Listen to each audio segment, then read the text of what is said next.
Now, have you ever said something simple to your partner like, "Can we talk?" And somehow they immediately got defensive?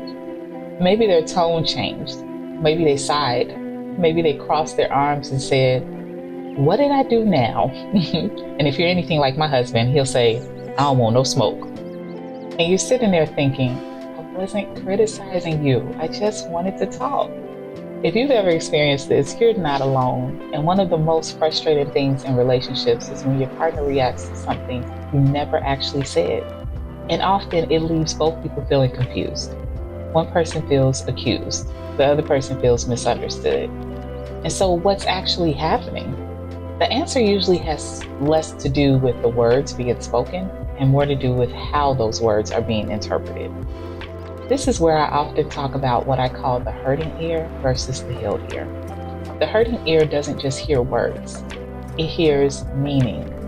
And when someone has emotional wounds, insecurities, fears, or unresolved pain, those things can influence the meaning they attach to what their partner is saying. So, for example, let's go back to it. Can we talk? On the surface, that's a neutral statement. But if someone hears a fear of disappointing others, they may hear, "Uh oh, I'm in trouble." And if they struggle with feelings of inadequacy, they may hear, "I'm failing." And if they've experienced a lot of criticism in past relationships, they may hear, "Here comes another complaint." Notice something important. None of those interpretations were actually spoken, but they felt real. And because they felt real, the body reacts as if they are real. The heart rate increases, the muscles tense, defensiveness shows up, withdrawal shows up, shutting down shows up.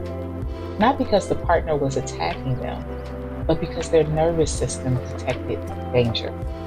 This is why couples often get stuck in cycles that make absolutely no sense. One partner says, "We need to talk about our finances." And then the other one hears, "So you're irresponsible." One partner says, "I miss spending time with you." But then the other one hears, "You're a bad partner." One partner says, "Can you help more around the house?" And the other partner hears, "So nothing I do is ever enough." And the conversation becomes about the interpretation rather than the original message. And now both people are arguing about two completely different things. The speaker is focused on the concern.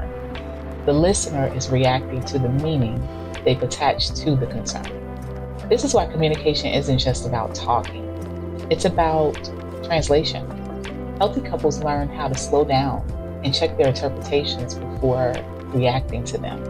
Instead of immediately defending yourself, try asking, "Can I tell you what I heard?"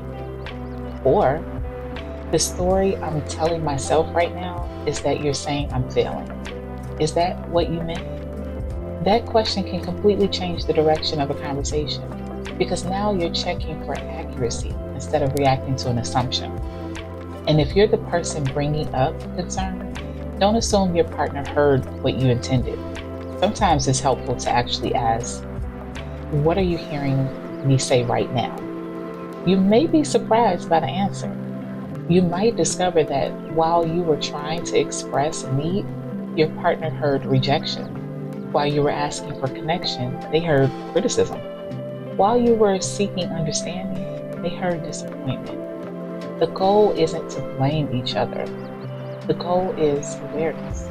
Because once you recognize that interpretations are happening, you can start becoming curious about them instead of controlled by them. And that's where healing begins. The more we heal our emotional wounds, the less likely we are to assume the worst about the people who love us.